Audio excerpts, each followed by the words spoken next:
Vous écoutez Henri IV, épisode 2, deuxième partie. Un mois après la proclamation de l'édit de Nantes est signé le traité de Vervins, qui met fin définitivement à la guerre avec l'Espagne. À la fin du siècle, près de 12 ans après la mort d'Henri III à Saint-Cloud, Henri IV est enfin souverain dans son royaume. Pendant très longtemps, il a eu un petit peu, il était assis entre deux chaises, entre le parti huguenot, le parti catholique. Mais là, ça y est, il a réussi à faire la synthèse, à regrouper tout le monde et à faire en sorte que la France soit en paix. Et il est reconnu comme roi et comme un grand roi. Mais reste la question de la reine.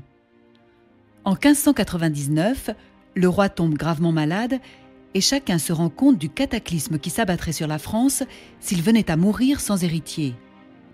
À 46 ans, il lui faut une épouse digne de son rang. En 1591, Henri entame une relation avec Gabrielle d'Estrees.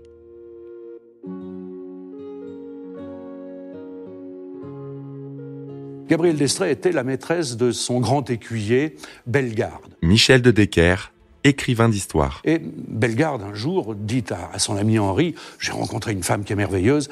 Henri lui dit « Je veux la voir ». Et il l'emmène au château de Queuvre et Henri tombe amoureux immédiatement, sur le moment, de la petite Gabrielle d'Estrees qui était, disait-il, une Vénus picarde aux rondeurs flamandes.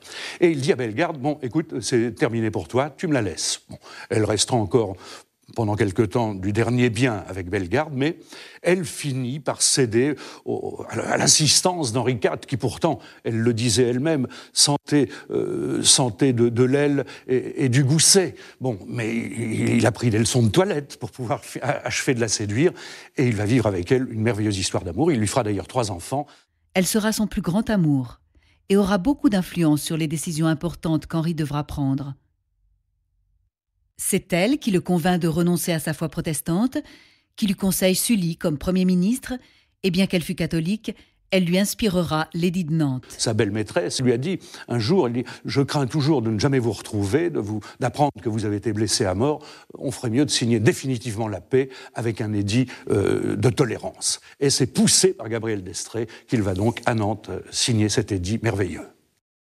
Contre la coutume et les intérêts de l'État, Henri s'entête depuis plusieurs années à vouloir épouser sa maîtresse. Fort de la confirmation que Marguerite de Valois accepte d'annuler leur mariage, l'heureux couple pense que tout est en place pour exaucer ses vœux. Mais une semaine avant le mariage, Gabrielle succombe brusquement à une mystérieuse maladie. Sans doute une prééclampsie provoquée par sa 4e grossesse. Henri IV n'était pas un simple coureur de jupons, c'était un amoureux qui écrivait de très belles lettres d'amour. Jean-François Beige, écrivain. Et qui a eu plusieurs passions successives. Et Gabrielle d'Estrees est certainement sa plus grande passion. Pendant 9 ans, le roi lui a été fidèle. Et quand elle meurt, il écrit « La racine de mon cœur est morte et ne reprendra plus ». Après la perte de son grand amour, le roi âgé maintenant de 45 ans ressemble à un vieillard. 5 ans de lutte et de guerre l'ont profondément marqué. Tandis que ses ministres lui cherchent activement une prétendante à la hauteur, ses courtisans se pressent pour le distraire avec une nouvelle maîtresse. C'est la belle et impitoyable Henriette d'Entraigues qui est élue. Elle est sans aucun doute la plus dépourvue de morale et la plus rusée des maîtresses du roi. Celui-ci tombe aussitôt dans sa toile et il ne s'en échappera que bien des années plus tard. On ne sait pas en quelle mesure elle n'a pas trempé dans les multiples complots qui ont armé le bras de Ravaillac. Jean-François Beige, écrivain. Il y a des doutes là-dessus, il y a quelques témoignages étranges à ce sujet. On sait qu'elle a conçu un très fort dépit de n'avoir pas pu épouser le roi à la mort de Gabrielle d'Estrees, parce que le roi, en définitive, a choisi quelqu'un qu'il ne connaissait pas. Mais le peuple et l'État réclament un mariage qui assurerait un héritier légitime. Sans cela, tous les efforts d'Henri pour sauver le pays de l'autodestruction s'avéreraient vains. Malgré les doutes qu'il éprouve à épouser quelqu'un de la famille de Catherine de Médicis, il accepte d'accélérer les négociations avec le grand-duc de Toscane, qui serait prêt à lui accorder la main de sa fille, Marie de Médicis. L'importante dot de la demoiselle permettra de rembourser la dette de la France envers le duc, qui avait financé la lutte contre la Ligue. Au printemps 1600, en apprenant les fiançailles du roi avec la riche Florentine, sa maîtresse entre dans une rage folle. En octobre 1600, Marie de Médicis épouse le roi par procuration, depuis Florence. Impatiente, elle s'embarque ensuite pour Livourne, puis peu après pour Marseille. Plus tard, Rubens peindra l'arrivée majestueuse de Marie sur les côtes françaises. Mais en vérité, l'absence de l'époux écarta tout semblant de cérémonie. Déçue d'avoir fait ce voyage éprouvant dans un froid glacial, sans escorte ni accueil digne de son rang, Marie est heureusement surprise de trouver en son roi un mari aimant, attentif et respectueux. Leur première rencontre, à Lyon le 9 décembre, semble être un succès. Avant même de rentrer à Paris pour préparer l'arrivée de la reine, le roi annonce avec bonheur que son épouse est enceinte. La jeune Florentine envisage avec optimisme l'avenir de son nouveau pays. Mais la passion du roi pour sa maîtresse n'est pas éteinte. En fait, si Henri décide de prendre la route avant son épouse, c'est qu'il a projeté un rendez-vous secret avec Henriette. Et lorsqu'un peu plus tard, il la quittera pour rejoindre sa femme, elle sera également enceinte. Un dauphin, futur Louis XIII, naît en septembre. Henri embrasse Marie, épuisée par la mise au monde, et la félicite de s'être acquittée si vite de son devoir envers son roi et la France. Les inquiétudes quant à l'absence d'un héritier prennent fin. La reine est fière d'avoir pu donner à Henri quelque chose dont sa maîtresse était incapable. Durant plusieurs années, le roi ne cessa de se quereller avec les deux femmes de sa vie et de chercher consolation auprès de nouvelles conquêtes. Après s'être enfin libéré définitivement des griffes d'Henriette, il rencontrera à 56 ans le dernier amour de sa vie, Charlotte de Montmorency, âgée alors de 15 ans. Elle est trop jeune pour paraître à la cour, et pour paraître à la cour, il faudrait qu'elle soit mariée. Donc il décide de la marier. Michel de Decker, écrivain d'histoire. Il va la marier à qui ? Au petit prince de Condé, Henri, le petit prince de Condé, qui, selon lui, était inoffensif, puisqu'il passait pour préférer les beaux éphèbes aux belles jeunes filles. Mais que s'est-il passé ? Eh bien, à partir du moment où Condé a épousé la petite Charlotte, il est tombé follement amoureux d'elle, il la kidnappe et il disparaît à Bruxelles avec elle. Et c'est d'ailleurs Charlotte qui sera la maman du grand prince de Condé, que l'on connaîtra sous le règne de Louis XIV. Henri aura beaucoup d'enfants, auprès desquels il pourra se détendre. Marie de Médicis lui donnera 6 enfants, dont 4 survivront jusqu'à l'âge adulte. Mais il aura aussi des enfants de ses maîtresses. Les 3 enfants de son grand amour, la malheureuse Gabrielle d'Estrées qui mourut enceinte, les 2 enfants d'Henriette d'Entraigues et les bâtards issus de ses nombreuses autres liaisons.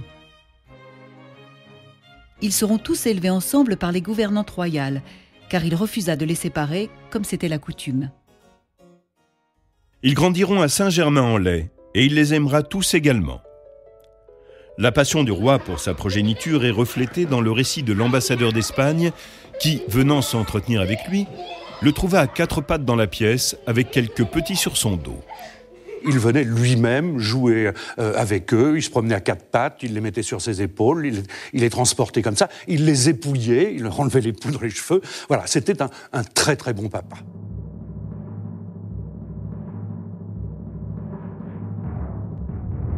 Henri IV se voyait lui-même comme le libérateur et le restaurateur de la France.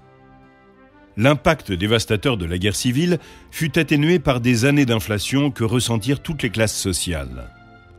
Henri mit en place rapidement un conseil de 12 membres, parmi lesquels Sully, infatigable et loyal serviteur du pays et grand administrateur. Avec Sully, Henri travailla d'abord à restaurer l'économie française en mettant en œuvre une fiscalité plus efficace et remettant de l'ordre dans les finances de l'État. Henri IV se trouve à la tête d'un royaume martyrisé, dont la population a stagné, dont les ressources agricoles ont baissé. Nicolas Leroux, historien et professeur. Le peuple est désabusé par toutes ces années de privation, par les pestes également qui l'ont marqué. Le roi doit reconstruire son royaume. Il va mener une politique fiscale intelligente, mais très ferme néanmoins, en baissant les impôts directs, la taille, mais en augmentant les contributions indirectes, qui ont l'air d'être un peu plus facilement supportées par les sujets. Mais il ne faut pas cacher que cette politique va provoquer un certain nombre de révoltes. Un examen plus approfondi des impôts, des privilèges et des lois devait inévitablement toucher au portefeuille de la noblesse et éveiller les ressentiments. Henri savait qu'il ne pouvait faire entièrement disparaître les rentes et exonérations à laquelle celle-ci était accoutumée. Le premier roi Bourbon va se positionner en père du peuple. À ce titre, il va défendre les projets destinés à améliorer la vie de ses sujets. C'est ainsi qu'en 1600, il dit à un visiteur « Si Dieu me donne encore longtemps vie, je ferai qu'il n'y aura point de laboureur en mon royaume qui n'ait le moyen de mettre la poule en son pot le dimanche. » Le roi sait que le succès de la France dépend du succès de ceux qui travaillent pour elle. Cet engagement envers les hommes ordinaires est la raison pour laquelle Henri IV est le seul roi de France dont la mémoire soit restée vivante dans l'esprit des pauvres après la Révolution. Si la France veut prospérer, il lui faut exporter un maximum et importer un minimum. Henri IV voit donc dans l'agriculture le projet le plus urgent. C'est en se basant sur l'agriculture qu'il a décidé de relever la France. De là, ensuite, viendra l'artisanat et on va tracer des routes, etc. Michel de Decker, écrivain d'histoire. Enfin, il donne vraiment un coup de renouveau à son royaume. Contrairement à son petit-fils Louis XIV, il encourage la noblesse à quitter la cour et à s'établir sur ces terres trop longtemps négligées pour y reconstruire les ateliers et les fermes en ruine. Pour développer le commerce, il fait réparer les routes, construire un nouveau système de routes bordées d'arbres, de nouveaux ponts, des écluses, des quais, et creuser de nouveaux canaux. La guerre et ses conséquences a rendu la France dépendante d'autres pays pour certaines denrées. Henri en réduit l'importation en stimulant la production nationale. Les matières premières comme la laine, le tissu, le fer et l'acier sont au centre de cette préoccupation. Henri IV ne sous-estime pas l'importance de construire des édifices témoignage de la grandeur des Bourbons. Le roi fait de nouveau de Paris une grande ville. Entre 1595 et 1610, il construit le Pont Neuf. Enjambant la Seine, il relie encore aujourd'hui la rive droite et la rive gauche. Un autre projet qui lui tint à cœur fut le château de Fontainebleau avec ses 2 cours, la galerie de Diane, la galerie des Serres et les jardins longeant le grand canal, peuplés de statues de bronze et de fontaines. La politique de reconstruction d'Henri IV passe par des réalisations monumentales tout à fait importantes. Alors que ses prédécesseurs, Charles IX, Henri III, à cause des guerres civiles, n'avaient pas beaucoup bâti, Henri IV va bâtir beaucoup. Il va achever un certain nombre d'ouvrages d'art à Paris. On parle aujourd'hui en art comme en architecture de style Henri IV.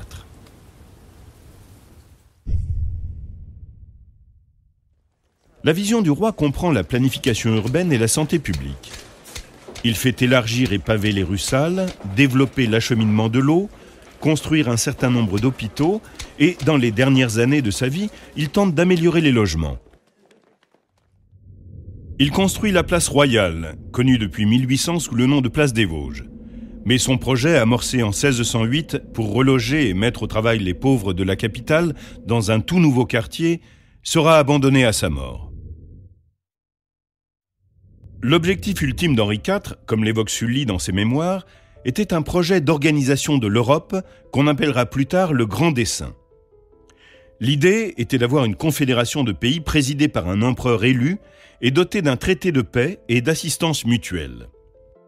On a prêté à Henri IV l'idée de ce qu'on appelle un grand dessein. Qu'entend-on par ce grand dessein ? Il s'agirait d'une sorte de confédération européenne qui permettrait un système de stabilité et d'équilibre entre les grands États d'Europe et ce qui permettrait à Henri IV, roi de France, d'éviter la tutelle de l'empereur, la tutelle des puissants princes de la maison de Habsbourg. Une alliance entre les États, entre des puissances de taille moyenne, en évitant qu'il y ait un État qui prenne la tête sur les autres. C'est ce qu'on appelle le grand dessein d'Henri IV, si l'on en croit son ministre Sully. Pourquoi Henri IV n'en a-t-il jamais parlé lui-même? Il n'en a pas parlé au Parlement, il n'en a pas parlé dans ses lettres. Jean-François Beige, écrivain. Est-ce que Sully a voulu justifier cette guerre un peu folle contre l'Autriche et l'Espagne en mettant en avant ce grand dessein royal? Après 10 ans de paix, Henri a hâte de remonter en selle, mais parler de guerre rouvre d'anciennes blessures. Certains craignent que le roi ne mette inutilement en péril la bonne santé d'un État restauré. Plus que jamais, Paris représente un danger. On dit qu'Henri est retombé dans une de ces phases de mélancolie. Il craint d'être assassiné s'il ne quitte Paris pour se battre. Il accepte de confier à sa femme la régence, tandis qu'il s'éloigne pour traiter d'affaires d'État. Tout est prêt pour qu'elle soit couronnée. Mais encore, malgré ses pressentiments, il est forcé d'attendre. Enfin, la cérémonie a lieu le 13 mai. Les récits disent que le roi était heureux de voir sa femme couronnée.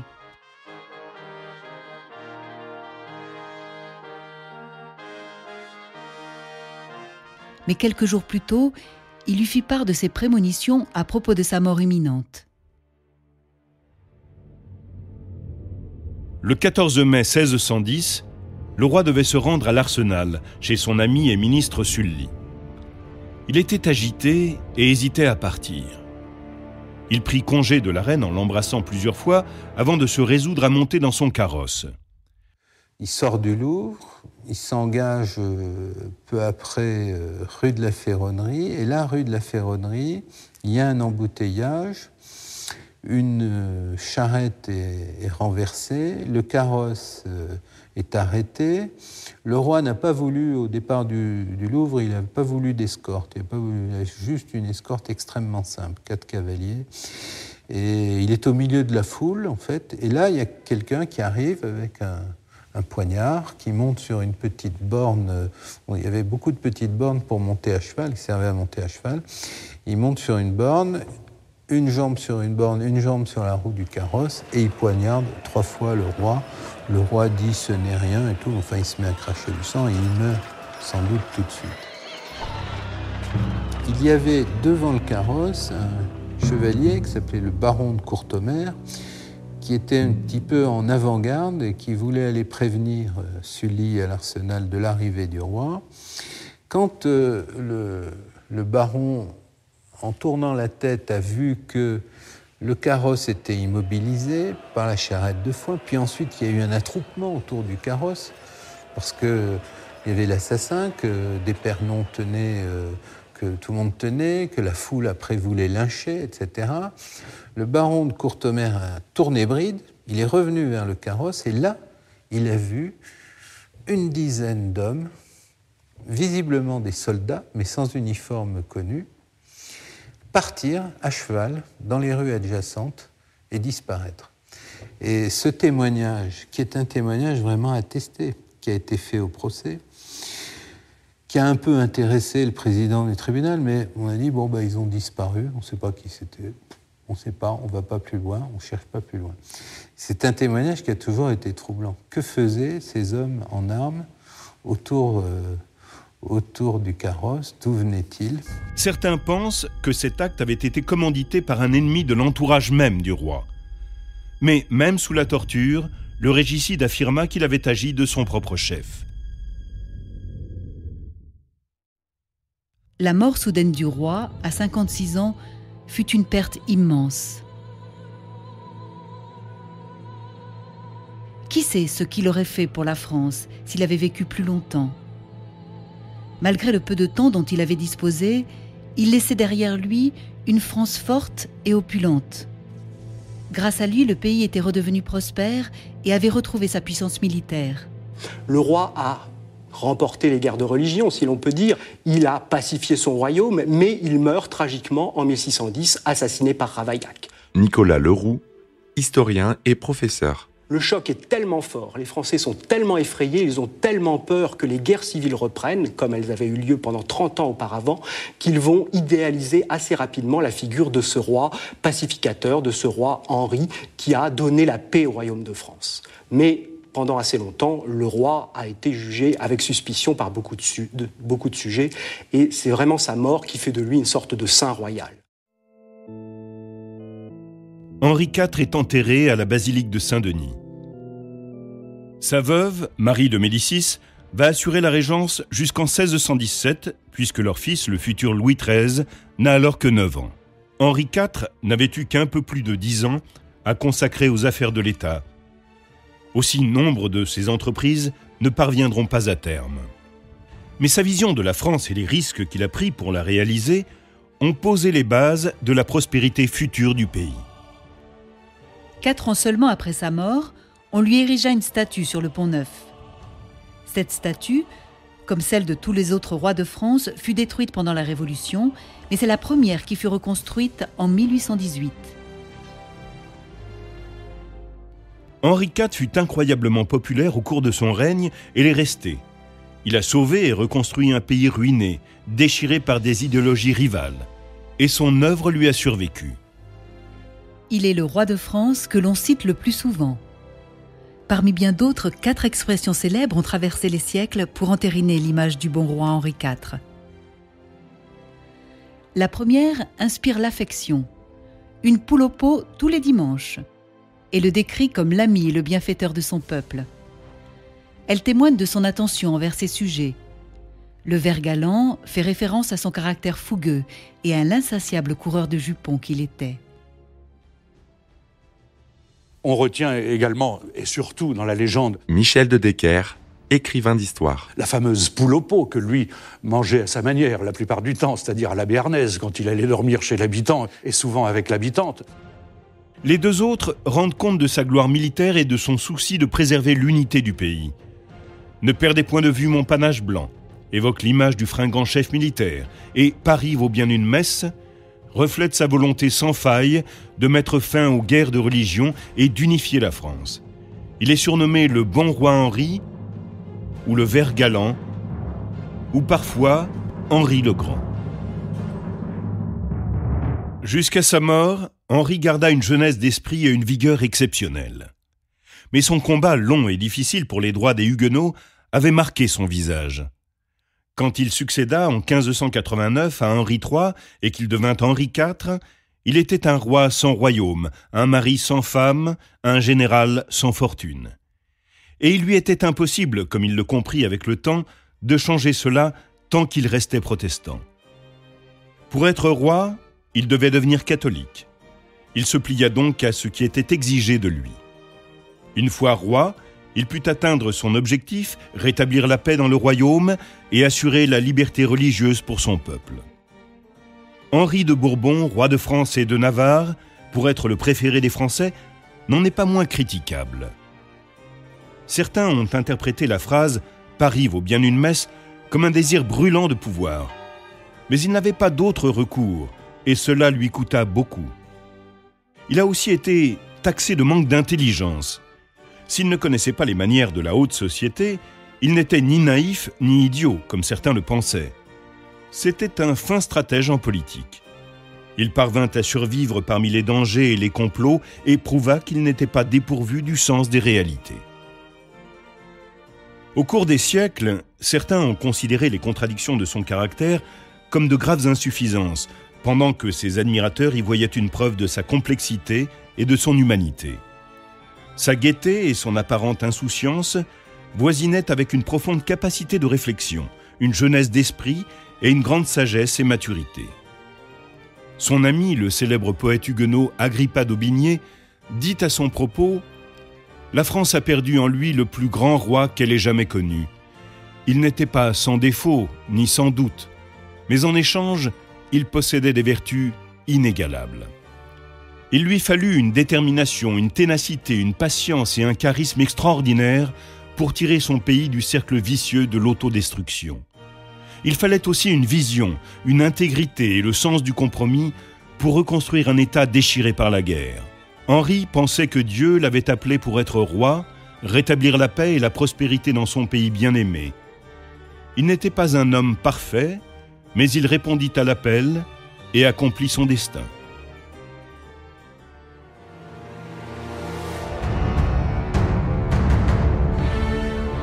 Vous venez d'écouter Roi de France.